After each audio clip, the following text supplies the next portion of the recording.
Bueno, cada día que me pongo aquí mi intención siempre es la misma.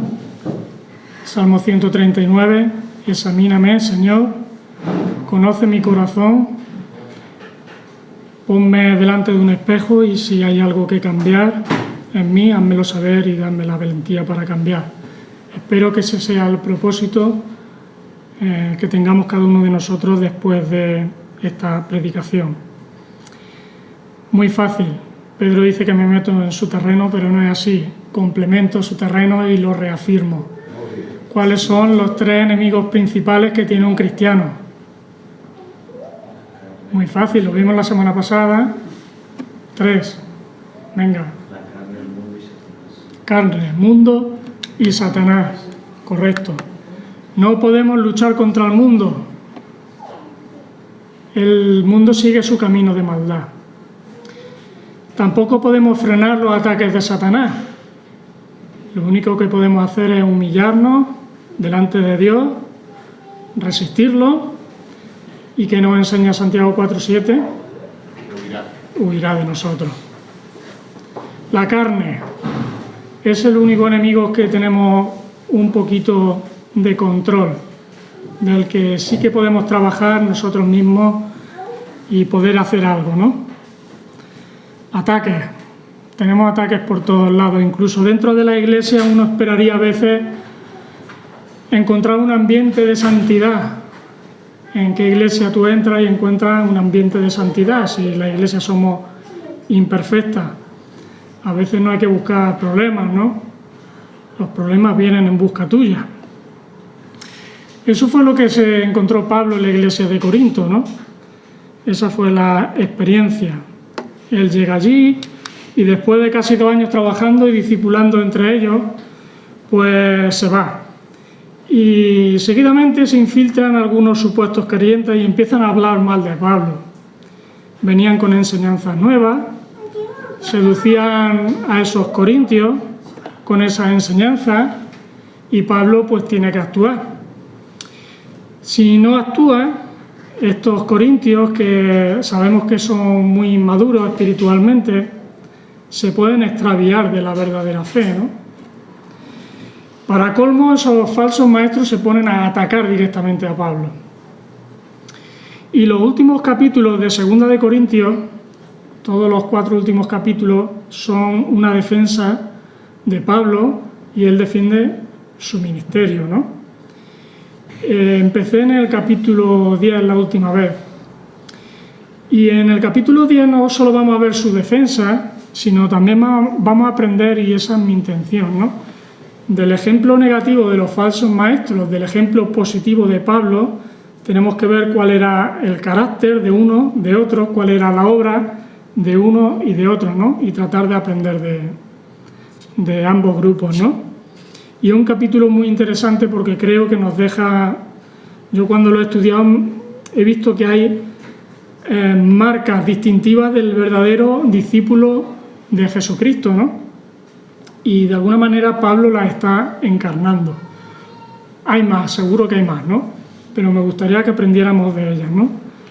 ¿Cuál fue la primera marca distintiva que vimos? ¿Alguien se acuerda? ¿Una palabra? Compasión. Es lo que vimos en el primer versículo del capítulo 10. Pablo le roga a estos falsos maestros y les dice: por la mansedumbre y ternura de Cristo, a que reflexionen y se arrepientan. Y bueno, quizá uno esperaría a lo mejor mano dura, ¿no? Por estos falsos maestros hay que cortarlos, hay que darle un buen hachazo. Pero a mí me sorprendía, ¿no?, que Pablo lo está tratando con mansedumbre. Y definíamos la mansedumbre en términos bíblicos aquí como que es capaz de controlar sus sentimientos de ira y de venganza.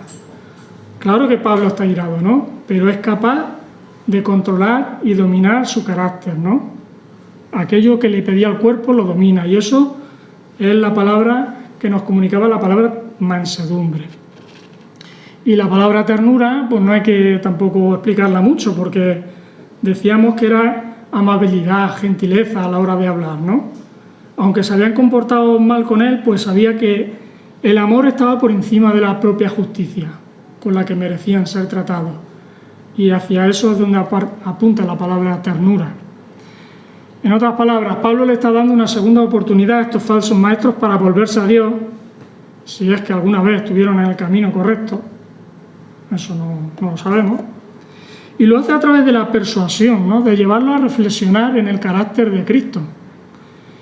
Si eso no los hace recapacitar, ellos mismos solo se van a desenmascarar y se van a ir, ¿no? Para Pablo, la mayor necesidad es que se conviertan al Señor, aun si son personas que le están haciendo daño a la Iglesia. Y eso es compasión. Pero Pablo también sabe que es muy posible que estos falsos maestros no se arrepientan. Entra en el bombo, ¿verdad? Por lo que seguidamente, en el versículo 2 que vamos a ver hoy, después de darle esa oportunidad, tiene que advertirles de que la verdad tiene que salir a la luz. El daño que estos hombres estaban haciendo a la Iglesia y al verdadero Evangelio, pues necesitan ser frenados. No es fácil confrontar a alguien, ¿verdad?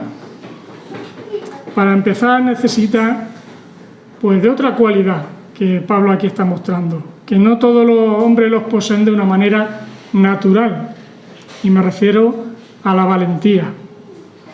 Aquellos que quieren ser discípulos fieles del Señor necesitan mostrar en determinadas situaciones valentía. Valentía para dar el primer paso, por ejemplo, valentía para defender la verdad, valentía para confrontar. Vayamos a nuestro texto de hoy, 2 Corintios 10, versículos 1 y 2, y versículo 11, que viene a decir también lo mismo. Dice: yo, Pablo, ruego por la mansedumbre y ternura de Cristo, yo que estando presente ciertamente soy humilde entre vosotros, más ausente soy osado para con vosotros. Ruego, pues, que cuando esté presente no tenga que usar de aquella osadía con que estoy dispuesto a proceder resueltamente contra algunos que nos tienen como si anduviésemos en la carne. Versículo 11. Esto tenga en cuenta tal persona, que así como somos en la palabra por carta, estando ausentes, lo seremos también en hechos, estando presentes. Uno observa aquí a un Pablo con muchos sentimientos, ¿no? Un Pablo indignado, un Pablo también moderado, un Pablo también resentido, pero también un Pablo resolutivo. Su resolución en enfrentar esta situación la vemos también en 2 Corintios 13 y versículo 10. Dice: por esto escribo, estando ausente, para no usar de severidad cuando esté presente, conforme a la autoridad que el Señor me ha dado, para edificación y no para destrucción. Como digo, Pablo tiene sentimientos enfrentados. Por un lado, imita la mansedumbre y ternura de Jesucristo, pero por otro lado está ardiendo. Está ansioso por zanjar este tema, ¿no? Y por las cosas que Pablo dice en su carta de Corintios y él escribe, deducimos muchos de los comportamientos de estos falsos maestros, que lo estaban acusando, y entenderemos mejor el por qué es tan importante que Pablo pues los confronte, ¿no? Y deberíamos de leer toda la carta completa para estudiar esas enseñanzas de los falsos maestros, sus acciones, sus actitudes. Y yo, a modo de resumen, me gustaría destacar algunas pequeñas cosas, ¿no? Decía que era un cobarde, que solo se mostraba valiente en la distancia y que era persona que era muy poca cosa. De esto decían los falsos maestros de Pablo, que cuando estaba ausente pues podía escribir cosas que no tenía el coraje de decir en persona, ¿no? Acusar es lo que estaban haciendo.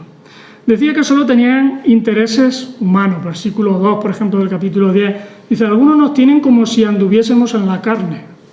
Es decir, están juzgando las motivaciones de Pablo. En este caso creo que se cumple el refrán: se cree el ladrón que todos son de su misma condición. Es decir, que viviendo de una forma carnal acusan a los demás de hacer exactamente lo mismo. Otra, 2 Corintios 2:17. Pablo desvela las verdaderas motivaciones de estos falsos maestros. Dice, ya ven, no somos como tantos charlatanes que predican para provecho personal, ¿no? Nosotros predicamos la palabra de Dios con sinceridad, con la autoridad de Cristo, sabiendo que Dios nos observa. Otra vez vemos que esos falsos maestros estaban acusando a Pablo. También vemos sus motivaciones, que están interesados en lo económico. Si vemos capítulo 11, versículos del 7 al 9, Pablo les dice, estaba equivocado cuando me humillé, lo honré a predicarle la buena noticia de Dios sin esperar nada a cambio. Luego en el 9 dice, no llegué a ser una carga financiera para nadie, nunca he sido una carga para ustedes y jamás lo seré. Aquí Pablo deja ver que el amor que él les tenía a los corintios, que no estaba en nada relacionado con intereses económicos, ¿no? Cosa que estos maestros pues sí que pretendían, ¿no? Además, lo calumnian, ¿no? Se atreven incluso a llamarlo impostor. 2 Corintios 6:8. Dice, somos sinceros, pero nos llaman impostores. También acusaban a Pablo y lo menospreciaban por una falta de retórica en su lenguaje. En capítulo 11, versículo 6, dice, Pablo dice, podré ser un orador inexperto, pero no me falta conocimiento, ¿no? Y este punto, bueno, ya lo veremos más adelante, pero lo que nos deja ver un poquito es que el lenguaje de estos super apóstoles, falsos maestros, era muy elocuente, ¿no? Un vocabulario técnico, variado, a la moda de la Grecia de aquellos tiempos, mientras que el de Pablo, en contraste, era muy sencillo, ¿no? Pero presumían de eso y lo estaban menospreciando porque no llegaban a su listón de lenguaje. Para colmo, habían introducido nuevas enseñanzas, algo que en capítulo 11 también podremos ver, ¿no? Versículo 4 dice, aún si les predican a un Jesús diferente del que nosotros predicamos, un espíritu diferente del que ustedes recibieron, o un evangelio diferente del que creyeron, estaban predicando otras cosas, ¿no? Las nuevas enseñanzas que se habían introducido pues estaban centrándose en cosas secundarias, ¿no? Y ponían énfasis en ellos como los únicos privilegiados de tener esas enseñanzas que nadie más les podía enseñar. De esa manera, pues los tenían ahí admirados, ¿no? Y así se ponía de manifiesto su necesidad de autoensalzarse y considerarse más que otros, un valor totalmente contrario al de las enseñanzas que, por ejemplo, Jesús. ¿Cómo enseñaba Jesús? Por parábola, de una manera sencilla. Muy lejos, ¿no?, de la auténtica humildad que es predicada por Cristo. Ahí vemos orgullo también en ellos. Y su carácter era de personas jactanciosas, insolentes, engañadores, violentos, rapaces. Hay muchos calificativos, ¿no?, que Pablo usa. El capítulo 11, si lo leemos, encontramos todas estas cosas. No quiero enrollarme aquí con versículos para apoyar estas palabras, pero lo podéis hacer perfectamente al caso, ¿no? Así que el carácter de estos falsos maestros era totalmente contrario al de nuestro Señor Jesucristo y muy alejado de los valores que Pablo estaba transmitiendo a la iglesia a la que él mismo estaba escribiendo. La labor de estos falsos maestros era mentir, acusar, destruir, y su resultado es confundir y provocar peleas. Y yo pregunto, ¿quién es el que practica todas estas acciones? Satanás. ¿Quién es el padre de mentira? ¿Quién es el acusador de los hermanos? ¿Quién es el que le interesa crear confusión? ¿Quién es el destructor de lo bueno? El detenernos a observar las acciones y el carácter de esos falsos maestros nos debería llevar, como digo, a un serio autoexamen, primeramente para nuestras propias vidas, como decíamos en el Salmo 139. Y creo que es la primera aplicación práctica, ¿no? Debemos pedir al Espíritu que despierte de verdad nuestras conciencias para que nos haga sensibles a no usar las mismas armas que nuestro enemigo cuando nos relacionamos con los demás. Porque sospecho que quizás a lo mejor practicamos algunas y no nos damos cuenta, no somos conscientes, las damos como cosas pequeñas. Por ejemplo, podemos acusar con ligereza, sin conocer toda la información. Podemos juzgar con rapidez, sin antes evaluar mi propia vida.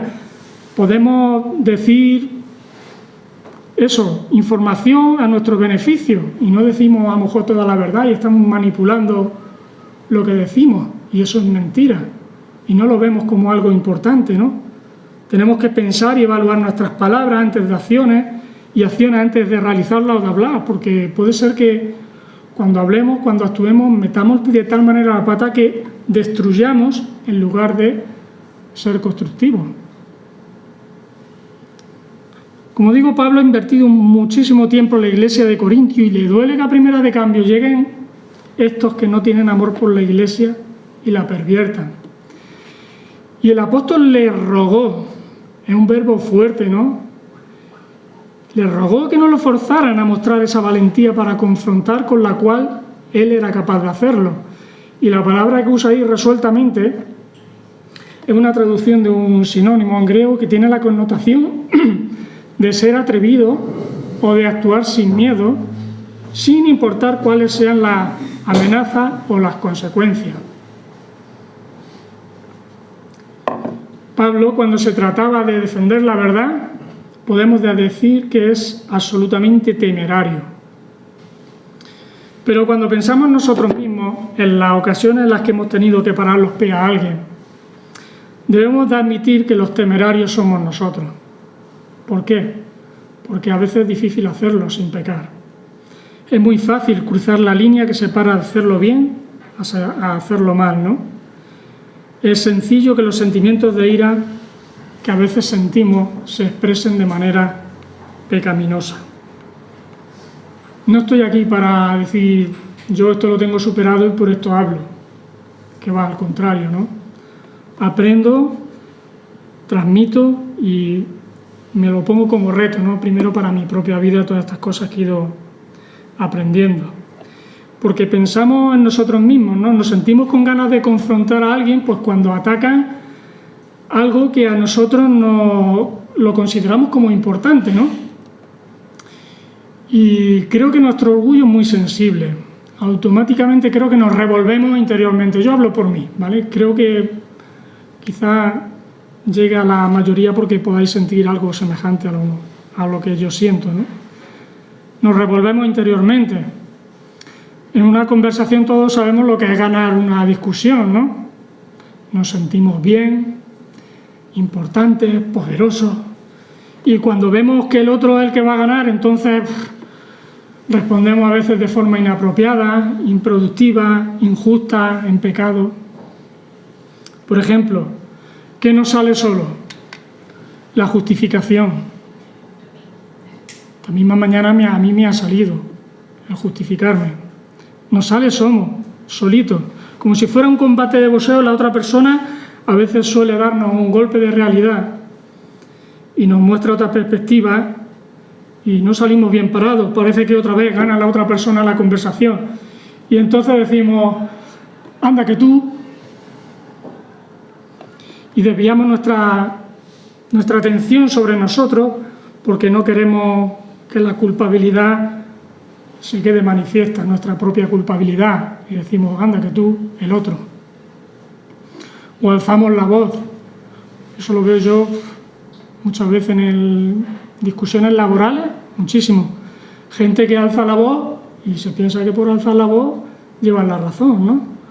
O un tono desafiante, ¿no? Que eso se percibe, a veces tú percibes palabras, escuchas palabras, pero también percibes tonos desafiantes que sirven para empequeñecer al otro, para achantarlo, para desviar la mirada de mis propios fallos, ¿no? Incluso hay gente que se atreve a dar golpes, portazos, gritos, o se giran y te dejan con la palabra y la conversación y la dan por terminada cuando ellos quieren, ¿no?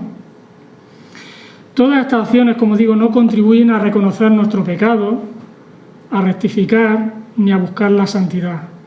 Salmo 139, de nuevo.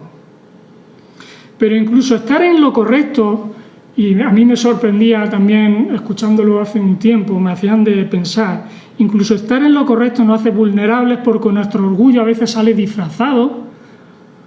¿Cómo? Te lo dije. Anda que no te lo dije. Y eso de te lo dije no es muy difícil mordernos la lengua y lo decimos. O se lo contamos a otros, mira, con no sé qué, una conversación que he tenido y le he dicho no sé qué. Y nos ponemos aquí. Y al otro lo dejamos abajo, ¿no? Etcétera. Hay muchos ejemplos. Para poner en una perspectiva correcta este pecado del que somos tan ciegos, yo quiero que pensemos en 3 preguntas. De nuevo van a tener la misma respuesta que antes. ¿Quién se rebeló por orgullo contra Dios? ¿Quién quiere que nos rebelemos contra todos los demás? ¿Quién estará interesado en que no veamos ese orgullo dentro de nosotros mismos con claridad? Pues ya hemos dicho la misma respuesta en las 3 preguntas, ¿no? Y si lo pensamos bien, ¿qué podría ser lo que estaba motivando a esos falsos maestros a introducirse entre los corintios? Tenemos que rascar y ver lo que está diciendo Pablo y qué le movía a hacerlo. Por ejemplo, cuando criticaban a Pablo, ¿no querían ocupar una posición más alta que la del apóstol? ¿A qué se llama eso? Orgullo. Cuando introducían nuevas enseñanzas, ¿no es el que los corintios les admiren? Oh, nuevas enseñanzas. Orgullo. El orgullo estuvo detrás del pecado de Satanás, al rebelarse contra Dios, lo estuvo en el Edén, con la tentación de ser igual a Dios, y que nos hace pensar a nosotros mismos que estamos exentos de caer en ese mismo pecado. Esa es la pregunta, ¿no? Creo más importante que debemos de hacernos también esta mañana. El orgullo es capaz de manifestarse hasta en situaciones donde nosotros somos heridos. Es que sale en cualquier situación. ¿Por qué? Pues puede ser que manifestemos una falsa humildad donde nos sentimos la víctima y esperamos de la vida, de los demás, un reconocimiento que nos tenemos, y eso es orgullo disfrazado de falsa humildad. Y aquí Pablo, seguramente con su orgullo herido, que Pablo sigue siendo de carne y hueso, es capaz de dominar su carácter, mansedumbre, de no expresar violencia, expresa ternura, y se deja llevar por lo que haría el mismo Jesús en una situación así. Pero tiene que actuar, y aquí es donde viene el peligro, y eso no quita que se defienda, se enfrente ante ellos, y lo va a confrontar con una valentía justa, sana y equilibrada, porque viendo lo que está pasando en la iglesia de Corintios, Pablo solo tiene 2 opciones. La primera es, ahí os quedáis, después de todo lo que he hecho con vosotros, no voy a hacer más. Yo no he metido en este lío, habéis metido solitos vosotros, dándole entrada a esta gente. Yo tengo otra cosa que hacer. Hay más iglesias por ahí. O a lo mejor Pablo dice, bueno, cuando estos corintios maduren, que hagan algo, ¿no? A mí eso no me corresponde. Creo que esa es la situación más fácil, ¿no? Huir de la confrontación, a veces lo más fácil, mirar para otro lado, esconder la suciedad debajo de la alfombra, dejar pasar el tiempo, pero creo que no deja de ser una irresponsabilidad. La otra opción que tiene es la que él está dispuesto a hacer, ¿no? Le da una oportunidad para la reflexión, el arrepentimiento y seguidamente para confrontar a estos hombres, ¿no? Pablo está dispuesto a superar todas esas barreras que el miedo genera para frenarnos ante esa necesidad, que a veces se nos presenta de tener que confrontar a alguien, ¿no? Y la Biblia nos manda eso, a ser valientes en muchas situaciones. Pero en este caso concreto, Pablo tiene que serlo para confrontar a aquellos que le siguen el juego a Satanás. Pues están realizando muchas de las acciones que hacen Satanás, ¿no? Y la pregunta que también quiero responder ahora es cómo hacerlo de una forma equilibrada, justa, bíblica, amorosa y sin caer en pecado. Y pienso que hay un ejemplo bíblico admirable que podemos sacar muchísimas enseñanzas. En su momento pues ya lo tocamos, y es cuando el profeta Natán confronta al rey David con su pecado, cuando él se acuesta con Betsabé, manda a su marido a la primera fila de la guerra, el marido muere, y ahí encontramos una enseñanza muy buena, y es lo que vamos a ver a continuación. Vamos a leer el texto rápidamente porque son 14 versículos, tampoco no es mucho, pero nos van a ayudar a tenerlo muy bien en nuestra mente. Dice 2 Samuel 12, del 1 al 14, dice que Jehová envió a Natán a David, viniendo a él le dijo: había 2 hombres en una ciudad, el uno rico, el otro pobre. El rico tenía numerosas ovejas y vacas, pero el pobre no tenía más que una sola corderita, que él había comprado y criado, y que había crecido con él y con sus hijos juntamente, comiendo de su bocado y bebiendo de su vaso y durmiendo en su seno, y la tenía como a una hija. Y vino uno de camino al hombre rico, y éste no quiso tomar de sus ovejas y de sus vacas para guisar para el caminante que había venido a él, sino que tomó la oveja de aquel hombre pobre y la preparó para aquel que había venido a él. Entonces se encendió el furor de David en gran manera contra aquel hombre, y dijo a Natán: vive Jehová, que el que tal hizo es digno de muerte, y debe pagar la cordera con 4 tantos, porque hizo tal cosa y no tuvo misericordia. Entonces Natán dijo a David: tú eres aquel hombre. Así ha dicho Jehová, Dios de Israel: yo te ungí por rey sobre Israel y te libré de la mano de Saúl, y te di la casa de tu señor y las mujeres de tu señor en tu seno. Además te di la casa de Israel y de Judá, y si esto fuera poco, te habría añadido muchos más. ¿Por qué pues tuviste en poco la palabra de Jehová, haciendo lo malo delante de sus ojos? A Urías, Eteo, heriste a espada y tomaste por mujer a su mujer, y a él lo mataste con la espada de los hijos de Amón. Por lo cual ahora no se apartará jamás de tu casa la espada, por cuanto me menospreciaste y tomaste la mujer de Urías Eteo para que fuese tu mujer. Así ha dicho Jehová: he aquí yo haré levantar el mal sobre ti de tu misma casa, y tomaré tus mujeres delante de tus ojos y las daré a tu prójimo, el cual yacerá con tus mujeres a la vista del sol, porque tú lo hiciste en secreto, mas yo haré esto delante de todo Israel y a pleno sol.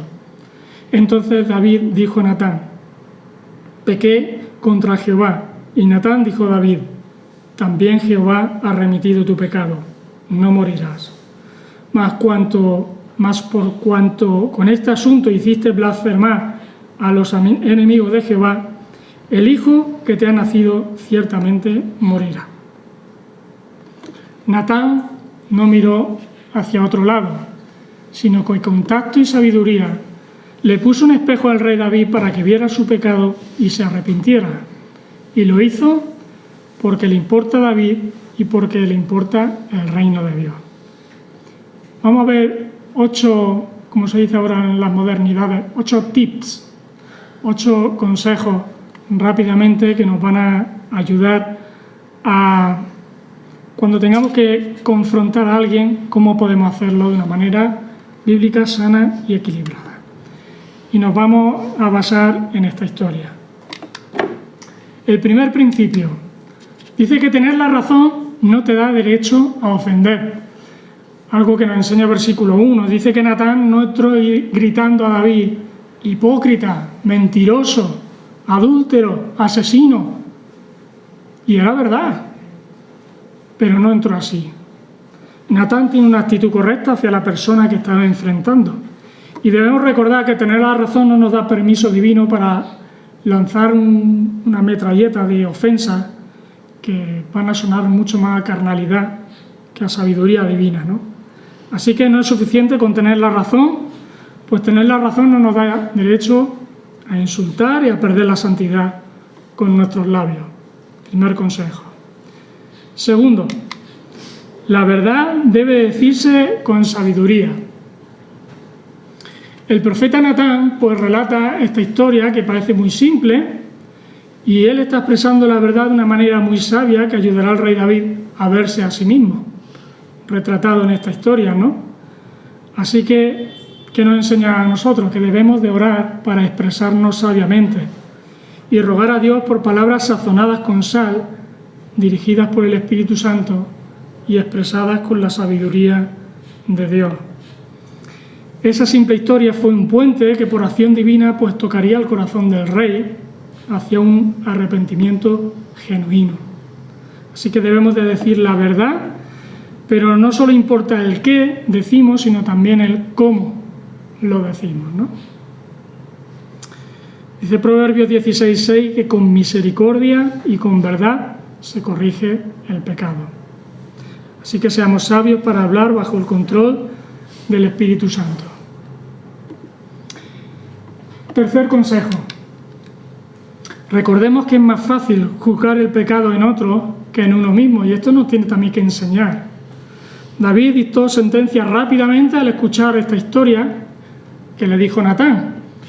Y la historia de Natán fue muy clara. Cuando uno la lee, pues lo ves claramente. Pero ¿no te preguntas cómo no pudo darse cuenta David que él mismo merecía la muerte? ¿Cómo no pudo verse durante tanto tiempo?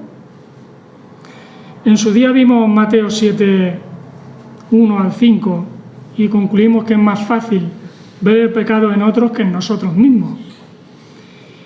Y hasta tengo la tendencia pecaminosa de justificar mis faltas y mis pecados. ¿Por qué? Porque mi corazón es engañoso. Así que después de examinarnos a nosotros mismos, cuando confrontemos a alguien, debemos pedir al Señor en oración que su palabra sea la que penetre como espada de doble filo y corte en lo profundo del corazón, para que por obra del Espíritu Santo, pues nuestro hermano pueda ver esa realidad y la gravedad de su pecado. ¿Por qué? Porque no somos nosotros quien convence, es el Espíritu. Es el Espíritu el único que puede traer luz y arrepentimiento. El cuarto. Evitar la confrontación puede parecer algo bueno, pero hay ocasiones en las que es necesaria y sería un error evitarla. Si Natán se hubiera negado a confrontar a David cuando el Señor lo envió, es posible que David nunca hubiera sido restaurado. No lo sabemos. O a lo mejor sería restaurado de otra forma, ¿no?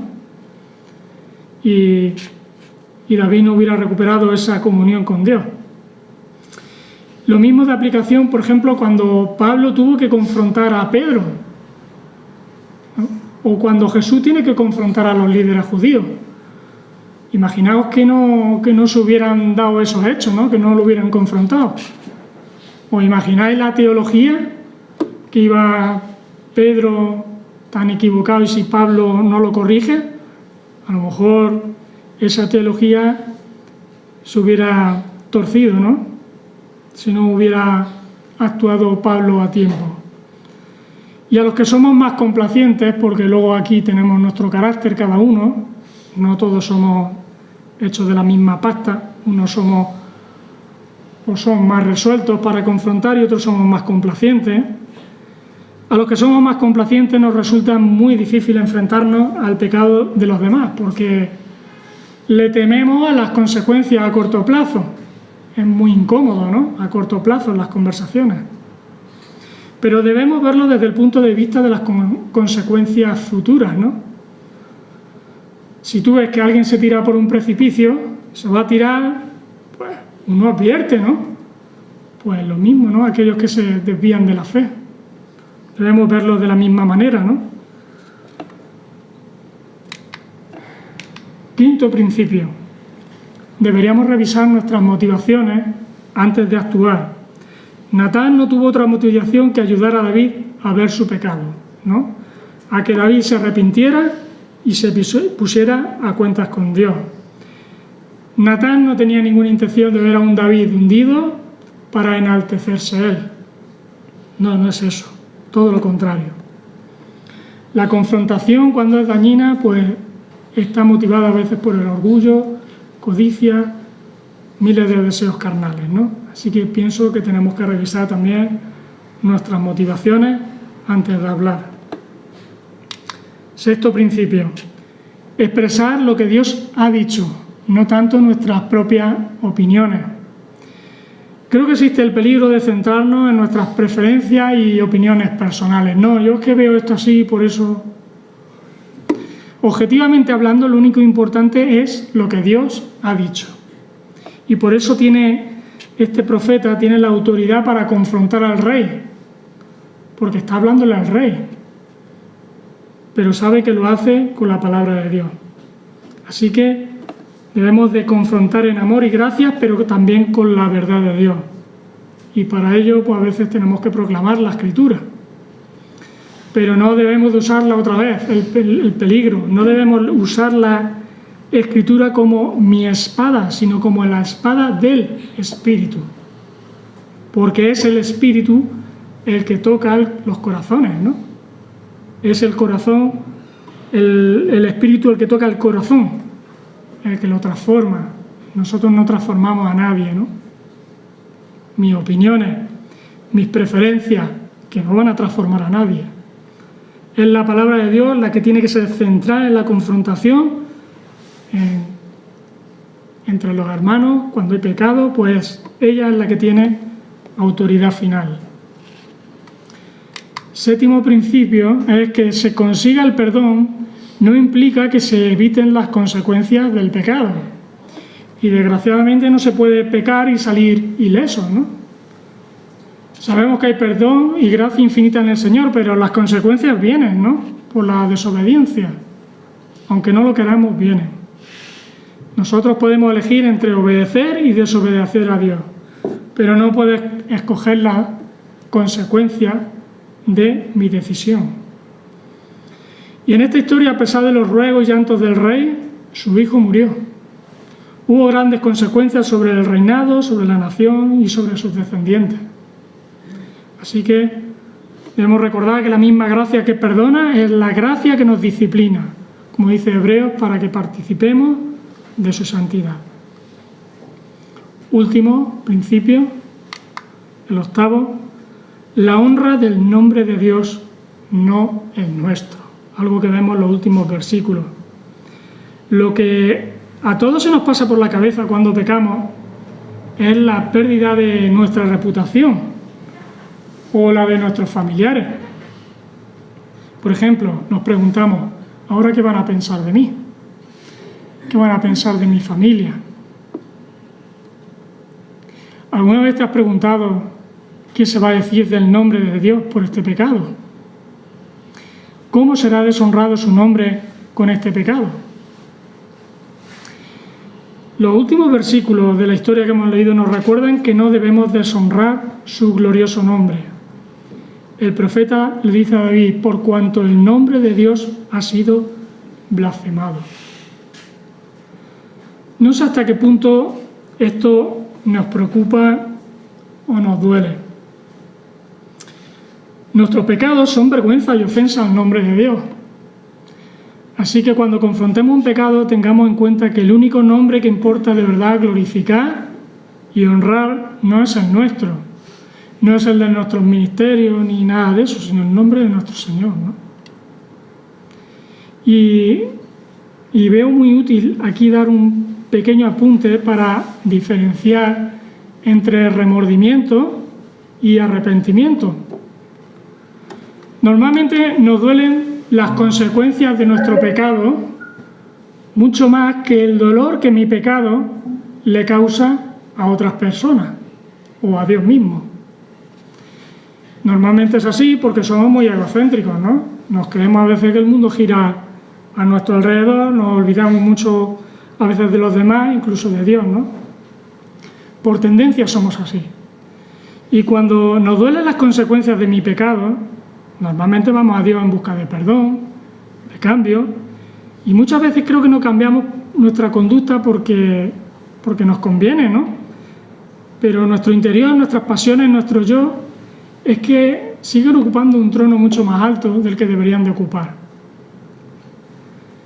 Y creo que Dios restaura corazones arrepentidos, no corazones remordidos. Y esto es diferente. El verdadero arrepentimiento tiene que ver con la conciencia del daño que le hacemos a Dios en primer lugar y a otras personas. Mientras que el remordimiento Cuando uno siente remordimiento, si tú no sabes si es arrepentimiento o remordimiento, examínate. En el remordimiento solo vamos a pensar en nosotros mismos, en la pérdida de mi reputación, en el sufrimiento por las consecuencias de mi propio pecado.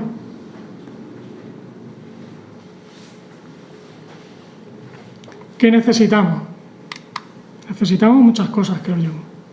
Necesitamos humillarnos delante de Dios y pedir en oración que el Señor nos ayude a ver mi pecado como una ofensa a Dios, ¿no? Que veamos de verdad el daño que le podamos estar causando a otros. Que veamos no que veamos, sino que persigamos la restauración a través de la confesión y el perdón genuino, por encima de seguir mirándonos a nosotros mismos. Porque nuestro Señor no actuó así con nosotros. No miró su ego. No dijo, yo soy santo y no me merezco esto. No, Él obedeció al Padre. Todo para darme perdón, para rescatarme de una vida vacía y para ofrecerme una nueva manera de vivir. Ese es el amor del Señor para con nosotros. Él nos ofrece un perdón sin condiciones, ¿no? Independientemente de cuáles han sido nuestros pecados. Siempre hay perdón y gracia en nuestro Señor.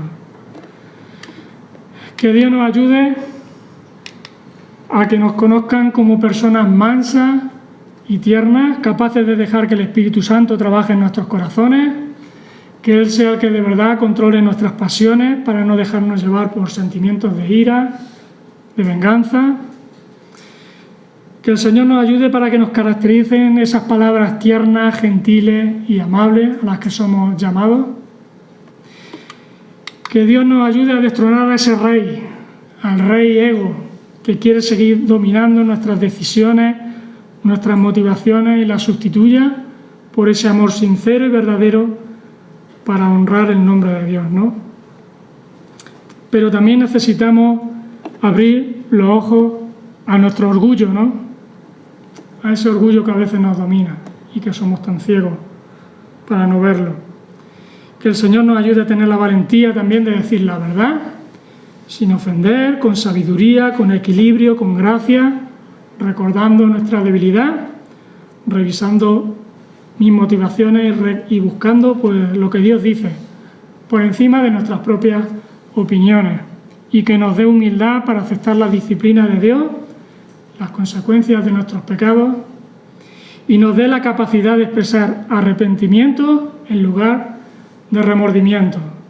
Tenemos muchas tareas pendientes y necesitamos orar por cada una de ellas. Vamos a orar. Señor y Padre, gracias por tu palabra. Ayúdanos, Señor, a que de verdad la podamos aplicar de manera personal, que nos miremos, Señor, cara a cara contigo, con tu palabra, que reconozcamos, Señor, con humildad nuestro pecado. Y, Señor, tú eres el único capaz de transformar vidas, sabemos que eres capaz de hacerlo y por eso te pedimos sabiduría y ayuda, Señor. En el nombre de Jesús lo pedimos. Amén.